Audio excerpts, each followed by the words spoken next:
A pristine white napkin embroidered with a golden star is crumpled in a trembling hand. You hear the sharp, arrogant voice of a woman. "He's telling you it's over, darling. Can't you take a hint you're a nobody?" The camera focuses on a plainly dressed woman, her face pale, sitting across from a handsome man and his stunning, cruel companion. The entire upscale restaurant is silent watching. The man, her husband, just sips his wine. But before the humiliated wife can even speak, the owner of the restaurant appears bowing deeply, not to the husband, not to the mistress, but to the nobody, wife, calling her partner. The restaurant was called L'Étoile d'Or, and it was a temple of quiet, suffocating wealth. Crystal glasses chimed with the sound of old money. Waiters draped in starched white moved like ghosts, and in the very center of this opulent stage sat Alice Warren, feeling like an understudy accidentally thrust into the lead role. She was wearing a simple navy blue linen dress. It was 10 years old.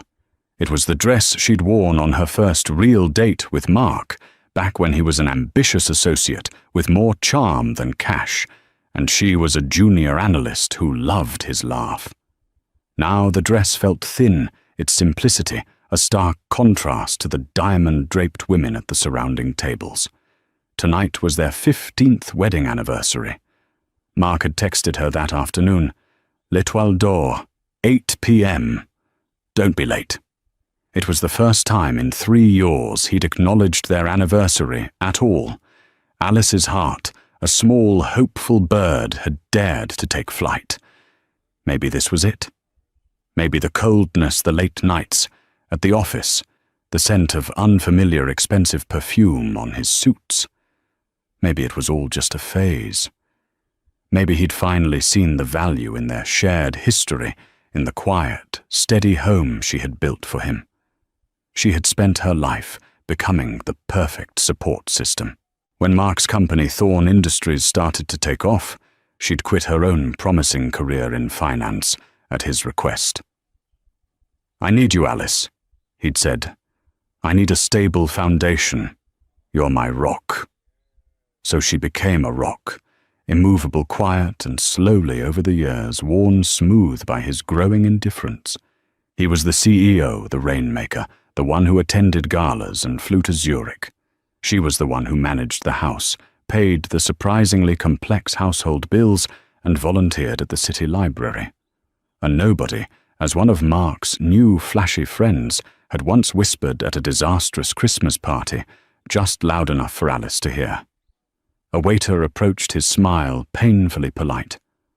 "More water, madame." "Yes, thank you," Alice said, her voice barely a whisper.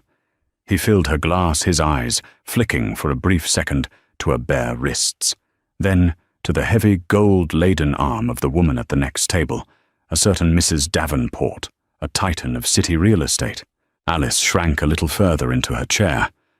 She checked her watch. 15 p.m. Mark was late. He was always late.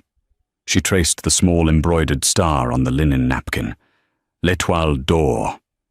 She'd always found the name a bit pretentious, but she knew from the detailed financial reports she reviewed every quarter that this particular establishment was one of the most profitable in the Etheria Hospitality Group's portfolio. It was a detail she kept to herself, just like she kept everything else. Her phone buzzed. It was Mark, running late, just arrived. A small, genuine smile touched Alice's lips. He was here. She smoothed her dress, ignoring the condescending glance from Mrs. Davenport. She would not let anyone ruin this night. This was their night. The grand oak doors of the restaurant opened, and Mark Warren walked in his tailored suit, impeccable, his handsome face set in the confident, dismissive mask he wore for the world. But he was not alone. On his arm, clinging to him, with a familiarity that struck Alice cold, was a woman. She was breathtaking, tall with rivers of honey-blonde hair, wearing a red dress that seemed poured onto her body. Her laughter was loud and sharp, echoing in the refined quiet. Alice knew her. She'd seen her in the society pages. Serafina Hayes, an influencer who was famous for, as far as Alice could tell, being seen with powerful men. They didn't walk toward the greeting stand. They walked directly, inexorably, toward Alice's table. The hopeful bird in Alice's chest didn't just die, it was vaporized. The blood drained from her face, leaving a cold, prickling numbness. This wasn't a mistake. This wasn't a business associate he was politely seating before joining his wife. This was a statement. Mark stopped at the table, not even bothering to look Alice in the eye. He was focused on Serafina, pulling out a chair for her. "Mark." Alice's voice was a dry crackle. He finally looked at her. His eyes, the ones she had fallen in love with, were as flat and cold as slate. "Alice, you're here. It's our anniversary, Mark." She said the words, tasting like ash. Serafina let out a tinkling, cruel laugh. "Oh, is that today? How sweet. Mark, you old sentimentalist." She draped herself into the chair, her crimson-taloned hand landing possessively on Mark's arm. Mark cleared his throat, adjusting his cufflinks. He was a man performing a necessary but boring piece of business. "Alice, I'm glad you're here, actually. It saves me a phone call.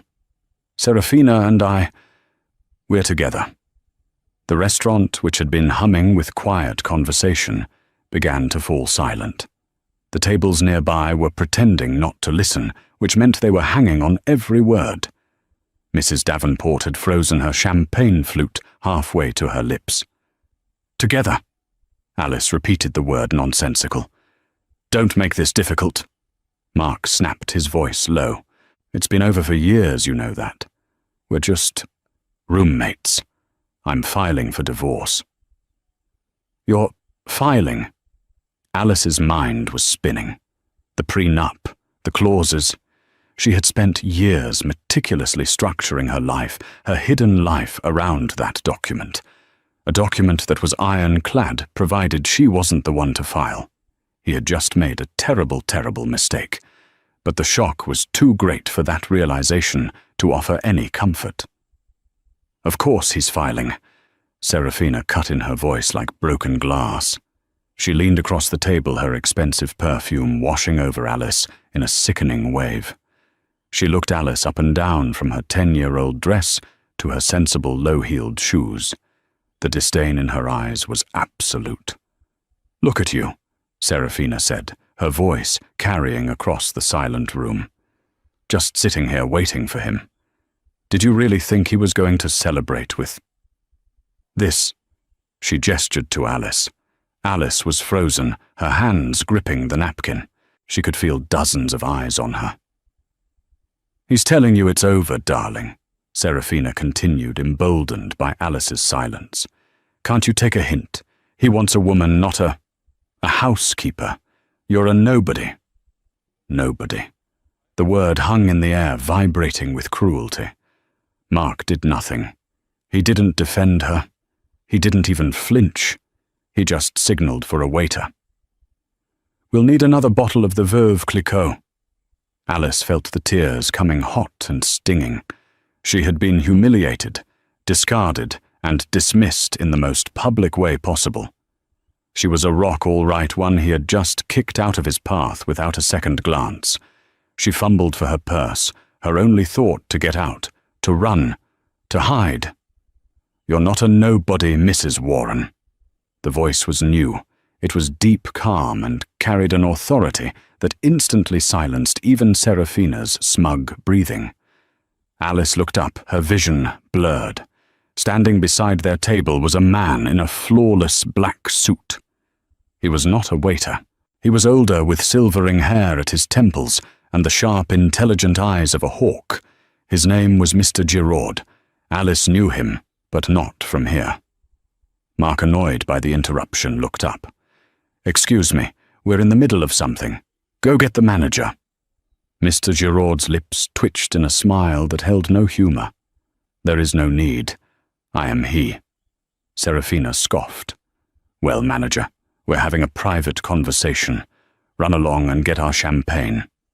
Mr. Giraud did not move. He did not even look at Serafina. His entire focus was on Alice, and his expression was one of profound respect, and something else, a cold, precise anger. "Mrs. Warren," he said, bowing his head slightly, "I am so sorry for this disturbance. I was not aware you were dining in the main hall tonight. Your private room is of course ready." Mark stared his fork halfway to his plate. "Private room? What are you talking about?" "She's with me." Serafina let out another braying laugh. "Oh, this is priceless. Is this some restaurant policy? Pity the dumped wife." "Don't bother Giraud. She was just leaving." Mr. Giraud finally turned his gaze to Serafina Hayes. The temperature around the table dropped 10 degrees. His eyes were not angry. They were analytical, like a biologist studying a particularly uninteresting insect. "Miss Hayes," he said, his voice quiet, but slicing through the room, "you are a guest in this establishment. This woman," he gestured to Alice, "is not." Mark, his arrogance pricked, threw his napkin down. "Now look here. I don't know what's going on, but I'm Mark Thorne of Thorne Industries. This is my companion, Miss Hayes. We are high-value clients. This," he waved a dismissive hand at Alice, "is my soon-to-be ex-wife. She is a housewife, a nobody. She has no account here." "Oh, Mr. Thorne." Mr. Giraud said, a note of genuine pity in his voice. "That is where you are tragically mistaken." He turned back to Alice, who was slowly, very slowly emerging from her fog of shock. The numbness was being replaced by a familiar, cold clarity. The one she used in boardrooms. The one Mark had never ever seen. "Madame," Mr. Giraud said, his voice reverting to one of pure professional deference, "you are paying for this man's champagne. Shall I have it removed?" The entire restaurant was now in stunned silence. Mrs. Davenport, the real estate titan, was watching Mr. Giraud with a look of sudden, dawning recognition. She knew exactly who he was, and it was clear he was not just a manager. What did you call her?" Mark stammered, his bravado finally cracking. "I called her Madame," Giraud replied, "as is her title." "Her title," Serafina sneered, though a tiny worm of doubt was now in her voice. "What is she, the queen of nobodies?" Alice finally found her voice. It was not the trembling whisper from before. It was low, clear, and steady. "No, Miss Hayes," Alice said, looking directly into the other woman's eyes. "I'm not." She placed her crumpled napkin on the table and rose to her feet. As she did, Mr. Giraud instantly reflexively pulled her chair out for her. It was a gesture of deep, ingrained respect. "Giraud," Mark demanded, his face turning a blotchy red. "What is the meaning of this? Stop this, are you her friend? Is this a joke? I'll have your job for this." Mr. Giraud actually smiled. It was a terrifying sight. "My job, Mr. Thorne, that would be complicated. You see, while I am the acting manager of L'Étoile d'Or, it is only a very small part of my duties as the chief operating officer of Etheria Hospitality Group." Serafina's heavily penciled-in eyebrows shot up. Etheria. Even she knew that name. They owned 5-star hotels across the globe. "But my most important role," Mr. Giraud continued, placing a hand on the back of Alice's chair, "is acting as the right hand and public-facing executive for our firm's founder, principal investor, and majority owner." He turned his body angled fully toward Alice. "The real partner, Madame Alice Warren." The silence that followed was so profound that the distant clatter of a dish from the kitchen sounded like a gunshot. Serafina Hayes's face, which had been a mask of smug superiority, was now a frozen comical O of disbelief. Her painted red lips were parted, her eyes wide. Mark Thorne simply blinked. He looked at Mr. Giraud, then at Alice, then back to Mr. Giraud. A short, sharp laugh burst from his lips. That's absurd. Alice. My Alice owner of Etheria. She volunteers at a library. She balances the household checkbook. This is the most ridiculous, elaborate prank I have ever seen. It is no prank, Mr. Thorne, Giraud said. His calm was unassailable. Alice, tell him, Mark demanded, turning to her. Tell this waiter to stop. Tell him who you are. Alice looked at her husband, the man she had loved, the man she had supported, the man who had just publicly branded her a nobody while sitting next to his mistress on their anniversary. He's right, Mark, she said. Her voice was steady. I am the majority owner of Etheria Hospitality. Mark's face went from red to a pasty, sickly white. What no? No, that's impossible. Your inheritance, that was just some small cap stock fund from your grandfather. It was nothing. A hobby. It was a $2 million seed fund, Alice corrected him, her voice as crisp as a new banknote, which I never touched. I let you believe it was a hobby while I took my own finance degree, my own analyst experience, and my grandfather's protégé, Mr. Giraud here, and we founded Warren Giraud Holdings. Warren Giraud Holdings. Mark whispered the name unfamiliar.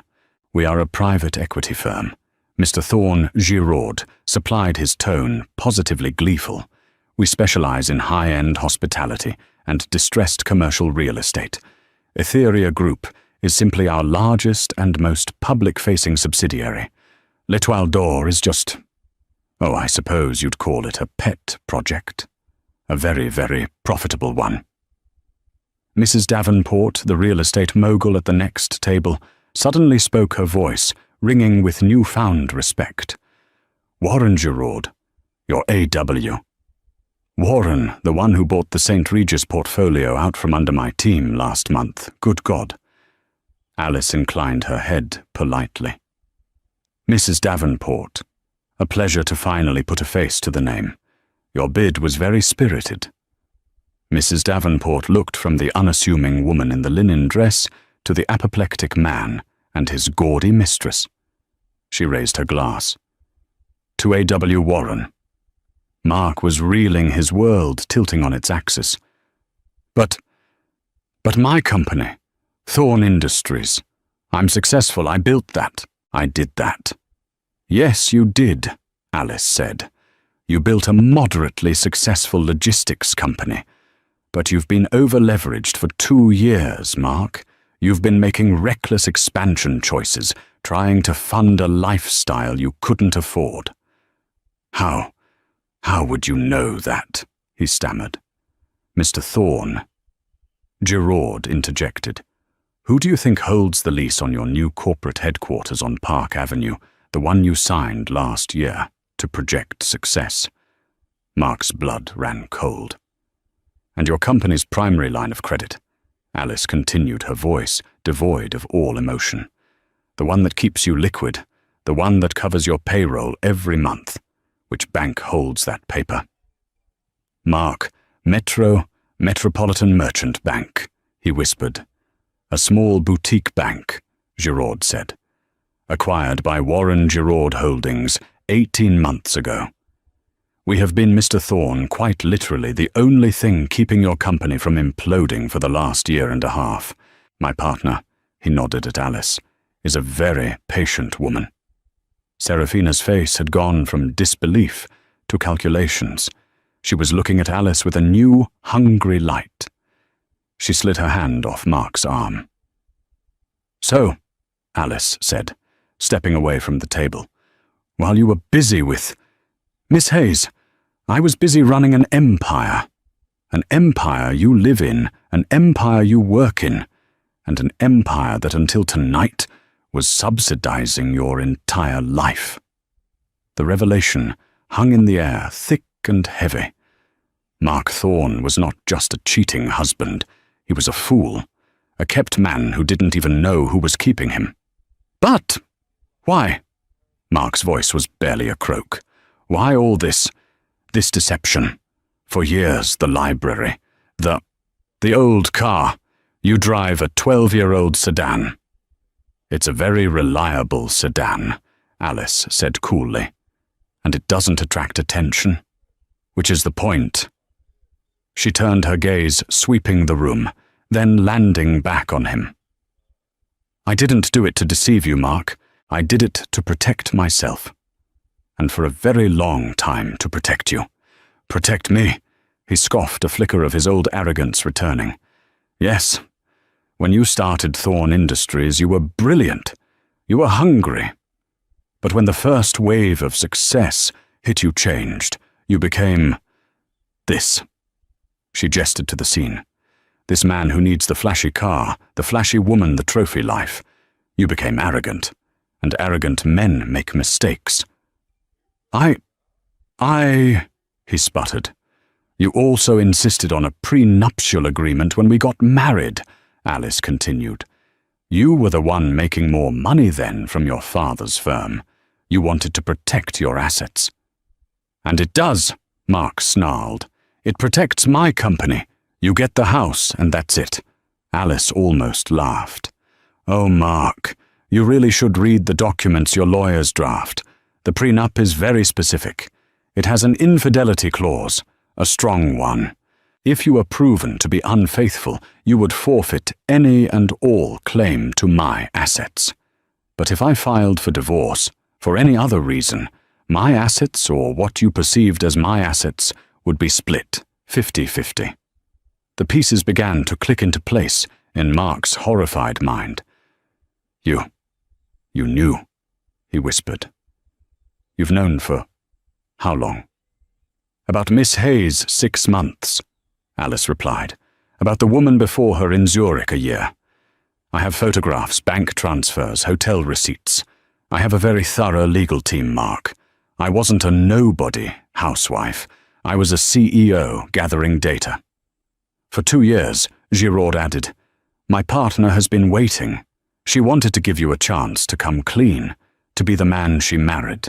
She was hoping. I was hoping, Alice confirmed, a flicker of genuine sadness in her eyes. I thought if I just held on, if I just kept supporting your company from the shadows, you would find your way back. Tonight, this was your last chance. Our anniversary, and you brought her. So what? Mark tried to bluster. So you get to keep your little hobby fund. I'll be fine. My company it's your company. Mark, Alice said, her voice dropping to ice, is a house of cards, and Warren Giraud Holdings is the table it's sitting on. You came in here tonight to call me a nobody and end our marriage. You just succeeded. But you didn't just end our marriage, you ended your career. Serafina Hayes, who had been quiet, suddenly saw her own future evaporating. The Park Avenue penthouse, the black card, the life she'd signed up for it, was all tied to him. And he was tied to Alice. Well, Serafina said, standing up and smoothing her red dress. She forced a dazzling smile at Alice. Alice. Madame. I have to say that is incredible. You are an inspiration to women everywhere. Mark always spoke of you, but he clearly didn't appreciate you. I can appreciate you. Alice looked at the woman with mild disgust. I'm sure you can, but I'm not interested in your appreciation, Miss Hayes. No, you don't understand, Serafina said, stepping closer, her voice dropping to a conspiratorial purr. A man like Mark, he's weak. You are strong. A strong woman needs, well, friends, powerful friends. It was the most shameless pivot in history, from mistress to sycophant in 30 seconds. Alice simply shook her head. You're right about one thing. He is weak, and so are you. Alice's voice, now that it was finally unleashed, was not loud. It was worse. It was devastatingly quiet, precise, and devoid of all heat. It was the voice of a surgeon announcing a terminal diagnosis. She did not look at the broken, sputtering man who was still technically her husband. She looked only at her chief operating officer. Mr. Giraud, she said, her voice cutting through the stunned silence of l'Étoile d'Or. Yes, madame, he replied, his own voice, a perfect mirror of calm professionalism. Please contact our legal team.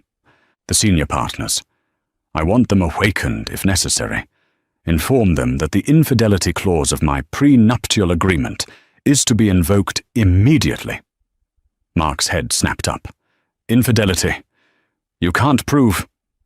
I can, Alice said, cutting him off without a glance. And I will. The filing is to be on a judge's desk by 9 a.m. tomorrow. I want him out of the house by noon. Out. Out of the house, Mark stammered. My house, Alice. That's my house. It is a house held in a trust. Giraud provided his eyes flicking to Mark for a brief, cold second. A trust which Madame Warren is the sole trustee of. You are and have always been a guest, Mr. Thorne. The blood drained from Mark's face, but Alice was not finished. Also, she continued, instruct the board of Metropolitan Merchant Bank. I want an emergency remote vote called within the hour. They are to call in the entirety of Thorne Industries' outstanding line of credit, effective immediately. If Mark had been pale, he was now the color of wet cement. This was not a flesh wound. This was a kill shot. No, he whispered, shaking his head as if to ward off a nightmare. No, Alice. No, you can't. That's my life's work. My company. You do that and I'm ruined. It'll be bankrupt by Monday, Alice. All of it. The employees, the legacy. Please, you can't do this. The pretext, madame, Giraud asked, ignoring Mark's desperate crumbling plea. Breach of contract, Alice stated, as if reciting a grocery list. Public morals clause, section 11B of his loan agreement. I'm sure his performance here tonight with Miss Hayes qualifies as bringing the company's primary debtor into disrepute. He is a moral and financial liability. The bank must protect its investment, liquidate his positions to cover the debt. Alice, please. Mark was begging now, his hands outstretched. The entire room was watching the complete and total vivisection of a man who, 20 minutes ago, had been the king of his own small world. Alice finally turned her head and looked at him. Her eyes were not sad. They were not angry. They were bored, as if he were a particularly dull quarterly report. She then let her gaze drift to Serafina, who was frozen, her mind clearly spinning, trying to calculate this new, terrifying reality. And Mr. Giraud, Alice said, her voice taking on a new, icy edge of something almost like amusement. One final piece of business. Miss Hayes mentioned something about Mark's sentimental nature. I too am feeling sentimental. She paused, letting the words hang. I believe I'd like to own the apartment building she lives in. Serafina let out a small, choked sound. What? Mr. Giraud was already checking his secure device. Ah, the St. Regis residences. As you know, madame, we already own 40% of that building's holding company as of last quarter. Buy the other 60%, Alice ordered. I don't care what it costs. Pay a 30% premium if you have to. I want it closed. Tonight. And then tomorrow morning, I want you to personally review Miss Hayes's lease. I am certain she is in violation of something. A noise complaint. An unregistered guest. A morality clause of her own. Find it and terminate her lease. I want her out by the end of the day." This blow landed. Serafina's mask of calculated greed shattered, revealing the raw, bottom-feeding panic beneath. Mark Thorne, the bankrupt fool, was worthless. But her home... This was the moment Mark's desperation snapped into its final pathetic form, bargaining. The anger hadn't worked. The denial hadn't worked. Now the plea. "Baby, listen to me," he said, his voice thick with a sudden grotesque imitation of love. He lunged, trying to grab her hand. Alice moved it away before he could touch her. "Alice, baby, it was a mistake, a stupid, terrible mistake. She means nothing to me. You know that it's you. It's always been you. I love you. I've always loved you. It was this final pathetic lie that made Serafina explode. You love her." Serafina's voice was a raw, ugly shriek. She pointed a crimson-taloned, trembling finger at the begging man. "You just told me in the car you hated her, that she was a boring, cold housekeeper. You pathetic coward. You loser." "Shut up, Serafina." Mark roared, his panic making him wild. "You're ruining everything. Just shut up. I'm ruining it." Serafina let out a horrible, hysterical laugh. "I'm ruining it. You just sat there and let your wife bankrupt you. You're nothing. She's right. You're a nobody." "Enough," Mark bellowed. Alice watched the two of them, the mistress and the husband, tearing each other apart like rabid animals. She let the silence stretch her disgust, a palpable, cold aura. Finally, she spoke, her soft voice silencing them both. "You don't love me, Mark," she said, her voice clear and final. "You don't even know me." She looked at his desperate, sweating face. "You loved the idea of me. You loved the idea of a quiet, supportive, invisible wife who would never question you, who would tidy up your life and manage your home while you lived a bigger, more important one. You told me once a long time ago that I was your rock." She took a single step closer, and he flinched. The whole restaurant seemed to lean in. "The thing you forgot about rocks, Mark," she whispered, "is that they are very, very heavy. And when you drop one, it crushes whatever is underneath." She straightened a general dismissing a disgraced soldier. She then turned her gaze to Serafina, who was frantically, uselessly trying to fix her ruined makeup with a napkin. "You called me a nobody, Miss Hayes," Alice said. "You are half right." She let the statement hang in the dead, silent room. "As of 9 a.m. tomorrow," Alice declared, "I am officially nobody's wife. I am not his—" She gestured with her chin to the broken man. "I am not yours to insult. I am my own. And you are just a temporary tenant, in my building. Enjoy your last night." She had said her piece. The execution was complete. She turned back to her COO. "Mr. Giraud," she said, her voice now crisp, all business. "Please have security escort Mr. Thorne and Miss Hayes out. They are finished, and they are disturbing the other diners." "My pleasure, madame," Giraud said. He didn't raise his voice. He didn't have to. He simply snapped his fingers. From a table near the bar, two large men rose. They were not in restaurant uniforms. They were in dark, impeccably tailored suits with earpieces. They looked like Secret Service. They were Alice's personal detail, and they had been dining quietly, waiting for this exact signal. One man moved to Mark, the other to Serafina. "No, get your hands off me," Mark yelled, his bravado, returning for one last pathetic gasp. "You can't... Alice, you can't do this. This is our anniversary." The plea was so absurd, so utterly disconnected from reality, that a woman at a nearby table let out an audible gasp of disbelief. Serafina was just as loud. "Don't you touch me.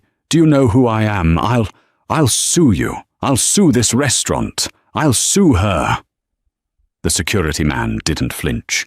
He simply took her by the upper arm in a grip that was clearly like a band of steel. She yelped. They were half lifted, half dragged through the silent gauntlet of diners. They were no longer a power couple. They were a spectacle. "It's 15 years." Mark's final cry was desperate, echoing off the high coffered ceilings. "You're throwing away 15 years." The grand oak doors were pulled open. They were physically pushed out onto the cold, dark cobblestone street. The doors clicked shut. The silence that returned was absolute. It was profound. Alice stood alone in the center of the room. She looked small in her simple dress, but she radiated an immense, terrifying power. Then a single sound. Clap. It was Mrs. Davenport, the real estate mogul. She was on her feet.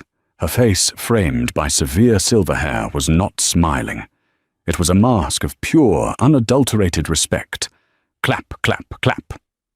Then the banking mogul at the next table. He stood. He began to applaud. And then, table by table, the entire room. The city's elite, the old money, the new power, they all rose to their feet. It was not a cheer. It was a wave of sustained, rhythmic, stunned applause. It was an acknowledgement, a welcome. They were witnessing, in real time, the fall of a pretender and the public coronation of a queen. The echo of Mark's final desperate cry. Alice was sucked into the heavy velvet curtains of l'Etoile d'Or. The grand oak doors clicked shut with the finality of a vault. The silence that descended was absolute, a thick, heavy blanket of shock. For a full 3 seconds, the only sound was the distant, nervous tinkle of ice in a water glass. Alice stood alone, her small frame rigid. She had not moved. She was still in the center of the room, the focal point of 100 pairs of eyes. She felt them on her not as a humiliation, but as a judgment. And for the first time, she was not the one being judged. Then a single sound broke the quiet. Clap. It was a slow, deliberate, solitary sound. It came from the table beside hers. Mrs. Davenport, the real estate titan, a woman known for her iron will, and for crushing competitors before breakfast had risen to her feet. Her face, framed by severe silver hair, was not smiling. It was a look of profound, analytical respect. She was not applauding a victim. She was acknowledging a predator. Clap. Her hands met again. And again. As if a spell had been broken, the man at the table next to her, a banking mogul Alice knew by reputation, also stood. He joined the applause. Then another table, and another. It was not the raucous, messy applause of a theatre. It was a rhythmic, stunned, and deeply respectful wave of acclamation that washed over the entire room. They were not clapping for the nobody wife who had been saved. They were clapping for the silent power that had just been unveiled. They were clapping for A.W. Warren. Alice, who had weathered the storm of her husband's betrayal without shedding a tear, felt a sudden, hot prickling behind her eyes. This was not part of the plan. The plan was quiet, efficient, an extraction. This was a coronation. She straightened her spine, a move that felt as if she were shrugging off a 15-year-old 200-pound weight. She let the simple 10-year-old linen dress hang on her. It was no longer a symbol of her meekness. It was a testament to her discipline. She met Mrs. Davenport's eyes across the small space and gave a small, controlled, regal nod. Mrs. Davenport stopped clapping and raised her glass. "Mrs. Warren," she said, her voice clear. "Mrs. Davenport." Alice replied, her own voice steady. Mr. Giraud, who had been watching the scene with a look of immense, quiet pride, stepped forward. "Madame, your car is at the private entrance." "Thank you, Giraud," Alice said. "But first, please, send a bottle of the 05 Dom Perignon to every table in this room, with my apologies for the theatricality. It was unavoidable. Of course, madame, Giraud said. He turned to the nearest captain, who had been frozen in place, and gave the order with a simple flick of his wrist. The restaurant staff, galvanized, sprang back to life. And, Alice added, turning to Mrs. Davenport's table, please send a bottle of the 59 Lafitte to Mrs. Davenport, with my compliments on her. Excellent timing. Mrs. Davenport's thin lips curved into a genuine smile. I look forward to it. And to future business, A.W. The use of the initials was a clear signal. The secret was out. The game had changed. Giraud placed a hand on Alice's elbow, not to support her, but to guide her. This way. He led her not to the main doors where her husband had been ejected, but through a discreet, unmarked panel in the wall, panelled in the same dark mahogany as the rest of the room. It opened into a plush, silent corridor, carpeted in deep burgundy. The chaos of the dining room vanished. As the door clicked shut behind them, Giraud's entire demeanour shifted. The respectful, deferential manager was gone. In his place was the sharp, efficient COO, her grandfather's protégé, her mentor, and her most trusted partner. "Alice," he said, his voice brisk. "Are you all right? I'm Operational Giraud," she replied, her voice cooling by the second, shedding the last of the wife and becoming the CEO. He did exactly as the psychological profile predicted. Arrogant, dismissive, and he used the key phrase. Nobody. We have at least 50 witnesses to his public declaration of infidelity. Security feeds from the restaurant are already uploaded to the legal server, Giraud confirmed as they walked. Audio is crystal clear. The infidelity clause is ironclad. They reached a private elevator which opened at their approach. Inside, Giraud pressed the button for the subterranean garage. "Well," Giraud said, allowing himself a small, grim smile. "That was overdue." "It was necessary," Alice said, her gaze hardening. "He had to be the one to light the match. The prenup was specific. If I filed, it was a 50-50 split of perceived assets. If he filed or was proven in breach, I retained 100% of Warren Giraud assets, and he forfeited everything. He just handed me his entire future on a silver platter." The elevator doors opened into a pristine, white-tiled private garage. Only one car was present. It was not a flashy Ferrari or a stately Rolls-Royce. It was a Bentley Mulsanne, custom-built the color of a thundercloud. It was a vehicle that did not scream for attention. It simply possessed it. A driver in a dark suit stood at the open rear door. Alice slid in. Giraud took the passenger seat, and the large sedan pulled away, its engine a deep, powerful hum. The car was not a refuge. It was a war room. Before they had even hit the street, Giraud was on his secure satellite phone. "Execute protocol ironclad. Yes, now. Inform the board of Metropolitan Merchant. I want the note on Thorn Industries called in full. Tonight. I don't care what time it is in London. Get the directors on the line. The morals clause was breached publicly. We have the proof. We are claiming full default. Liquidate his positions to cover the debt. Yes, all of them." Alice, meanwhile, was on her own device, not a phone, but a hardened, encrypted tablet. She was not crying. She was not shaking. She was working. Her fingers flew across the screen. "Giraud," she said, not looking up. "Contact household staff. The locks on the main house are to be changed within the hour. My personal items were moved to the sanctuary last week. His are not." "Already handled," Giraud said, covering the mouthpiece of his phone. "Our team is on site now. He will be denied entry." "Good," Alice said. "Authorize them to allow him 1 supervised hour tomorrow to collect his personal effects. After that, anything left is to be donated. I want him erased from that house by noon." "Understood." Giraud turned back to his call. "Legal team file the divorce proceedings. Timestamp them for 9:01 a.m. I want the injunction to freeze all joint assets and all Thorn Industries assets on a judge's desk by 9:05. He is not to move a single dollar."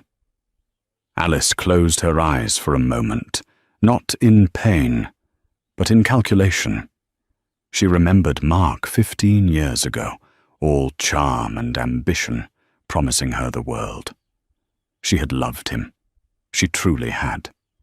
But the man she loved had been eaten alive by the man he became, a shallow, arrogant creature who needed to diminish her to feel big. She remembered the day 2 years ago when Giraud had quietly placed a file on her desk. It was from a private investigator. Photos, a hotel in Zurich, a blonde woman, not Serafina, but a predecessor. That was the day the marriage had truly ended. That was the day Alice Warren Housewife became a character she played, a shell she inhabited, while A.W. Warren, the invisible titan, began to build her fortress. She had given him 2 years to find his way back. 2 years of rope. Tonight he had used it to hang himself. "And Giraud," Alice said, her voice dropping to absolute zero. "The mistress, Serafina Hayes." Giraud's smile was wolfish. He was already on a new call. "Acquisitions, the St. Regis residences. Yes, the entire holding company. I am authorizing a premium of up to 25% over market. I want it closed. Tonight. Yes, wake up the board in Hong Kong. This is an A.W. Warren priority directive. I want the keys and the tenant files on my desk by 6 a.m. As soon as the sale is finalized," Alice instructed, "find the morality and conduct clause in Miss Hayes's lease. I'm sure there's one. The late-night parties, the constant traffic. I'm sure she's in breach. Terminate it. Give her 24 hours. Have a security team escort her out. Consider her rehoused." Giraud confirmed. Meanwhile, on the cobblestone curb outside L'Étoile d'Or, the reality was crashing down like a physical weight. Loser, pathetic, weak loser. Serafina Hayes was screaming, her voice a raw, ugly screech that was a far cry from her tinkling laugh. "You just let her do that. You're nothing. You told me she was nothing. Shut up, Serafina, just shut up." Mark roared his hands, yanking at his tie. He was sweating his expensive suit, suddenly feeling like a cheap costume. He was humiliated. The doorman, a man he had tipped $100 bill just last week, was now staring at him with cold, dead eyes. "She called you a housekeeper," Serafina shrieked, tears of rage and terror, carving black streaks of mascara down her face. "No worse, she called you her employee, and she was right." "I said shut up." Mark fumbled for his phone, his fingers slick. He had to call his lawyer. He had to call his bank. He had to fix this. He stabbed at the Uber app to get them away from the staring faces. His top-tier corporate Amex. Payment declined. He stared at the screen, his blood turning to ice. Declined. That was impossible. It had an unlimited credit line. He tried his personal platinum card. Payment declined. Mark, what's wrong?" "Get a car," Serafina demanded, her voice shrill with panic. I can't. The cards, they're not working." "What do you mean they're not working?" Before he could answer, his phone rang. The caller ID flashed Robert Yao, CFO. Relief washed over him. "Robert, thank God. Listen, I've got a massive problem. My cards are locked. I need you to—" "Mark, what did you do?" Robert's voice wasn't calm. He was screaming. "What the hell did you do, Mark? What are you talking about?" "Metropolitan Merchant Bank. They just called our entire 8-figure credit line. The whole thing, Mark. They're citing a morals clause. A morals clause. What the hell happened at that restaurant? They're seizing our assets. We're frozen. The payroll for Monday. It's not going out. We're finished, Mark. We're bankrupt. Mark's knees buckled. He physically slumped against the brick wall of the restaurant, the phone slipping from his nerveless fingers. He heard it clatter on the pavement.